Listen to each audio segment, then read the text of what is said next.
Hey everyone, in today's video I'm going to share with you the secrets to consistent editing, or at least what I do to achieve my consistency, and why consistency is important in wedding photography, plus more tips and advice on consistency in your branding and overall approach. Lots of juicy advice and hopefully should make a difference to you. Before we dive in, let's answer the question, what is consistency?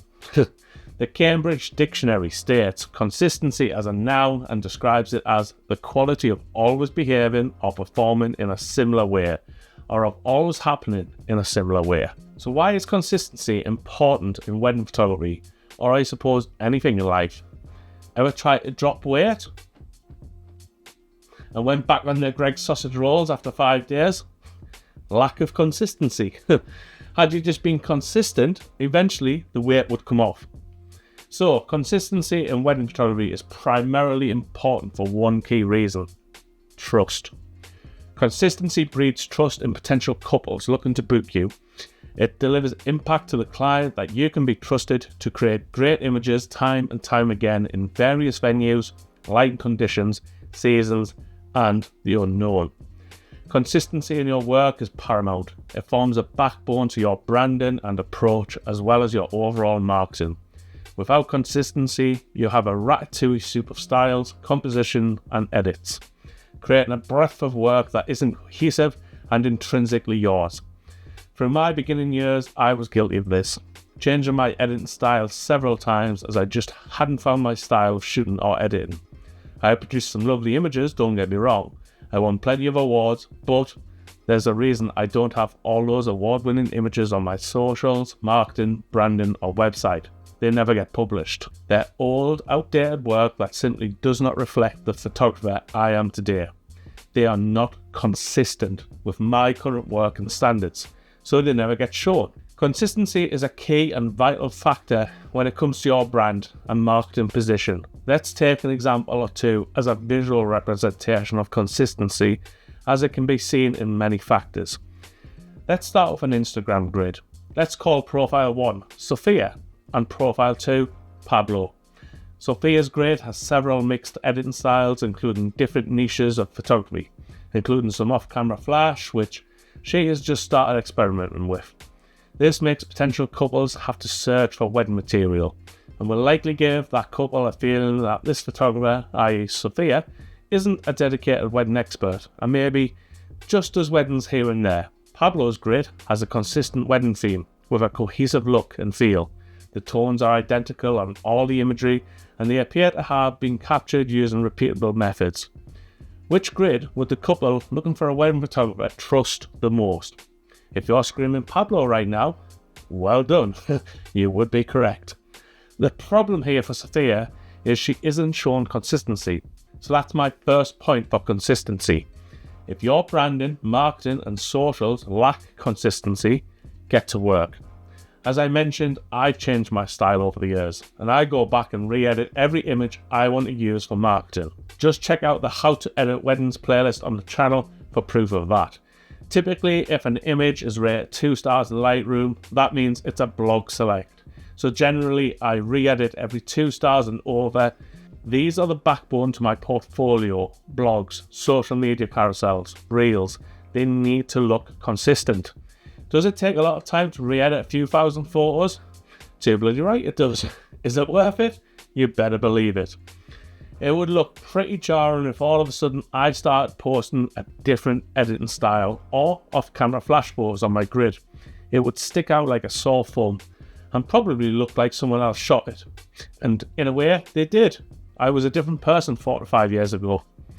Okay, we've discussed consistency for branding, but how do we achieve the consistency? And here are the main tips for keeping everything consistent. Number 1, be selective. Show what you want to shoot.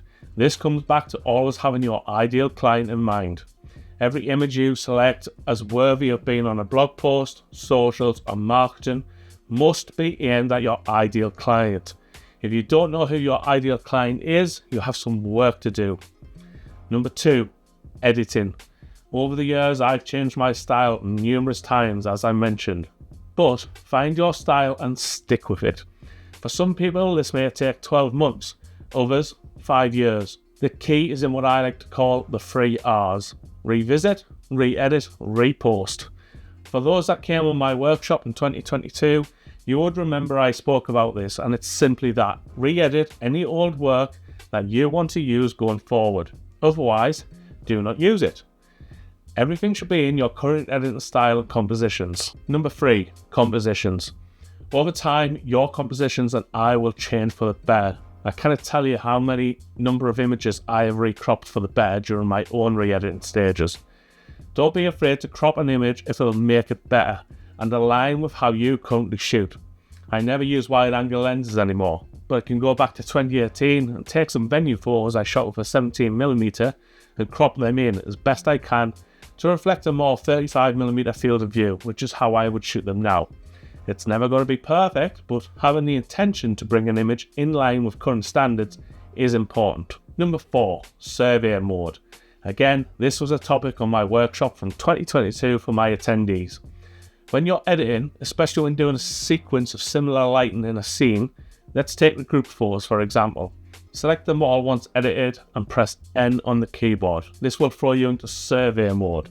Press Shift and Tab to remove all the panels and view the images as a whole. Does the exposure look consistent across the frames? Does the colour look right?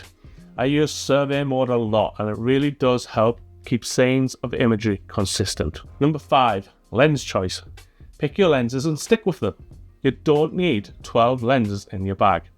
I personally have 2, the quintessential 35mm, 85mm. But if you want to rock a 24 and a 55, that's up to you. Whatever you choose, stick with it, as you will then master those lenses over time, knowing exactly where to stand for the best shot, which leads to consistency at future weddings. And this is why I'm not a fan of zooms. That and the lack of large apertures for low light shooting. Having just 2 focal lengths gives your body of work a repeatable and consistent look, which couples can trust in, as I mentioned at the top of the video. Number 6, presets. When it comes to your presets, you honestly should have 1 colour and 1 black and white, in my opinion. If you have several colours and several black and whites, you're applying different editing and it's not consistent. It doesn't matter if the light changes, you're indoors, outdoors, backlit, in a cave. 1 colour and 1 black and white, always. Finally, number 7. I could have mentioned this in the editing part, but I thought I'd create a separate point for it, and it involves applying your preset and then not touching it. I've seen countless YouTube editing videos and they apply their preset, which in some cases can be one of several in the pack. Don't have several, as I've just mentioned. But once your preset is applied, you should only be changing exposure, temperature and tint on the majority of your photos. The occasional image may require a bit of dehaze or a slight contrast bump, but you shouldn't be making widespread changes in the basic panel. If you're taking your highlights, shadows, whites and blacks and moving them around for every image, or adjusting contrast and colours, you're creating a variety of different looking images. Some may appear HDR if, for example, you lift the shadows too much and drop the highlights, and some may look moody. Keep your preset as it is and try to only adjust the exposure, temperature and tint as I said before. Obviously local adjustments are fine, such as subject masking or dodge and burning, but your preset settings, especially the basics panel, tone curve and colours, should not be changing. I have a playlist on the channel called How to Edit Wedding Photos with close to 30 videos of different wedding preview edits. Go and watch them to see how I edit. The editing videos are a little bit longer, purely because I'm speaking to camera. I edit in half the time when I'm not doing a piece to camera. So go and check them out, they're in the playlist on the channel. I'm going to leave it at that. I hope these tips and advice helped, and if so, please leave a comment and like, and toodaloos!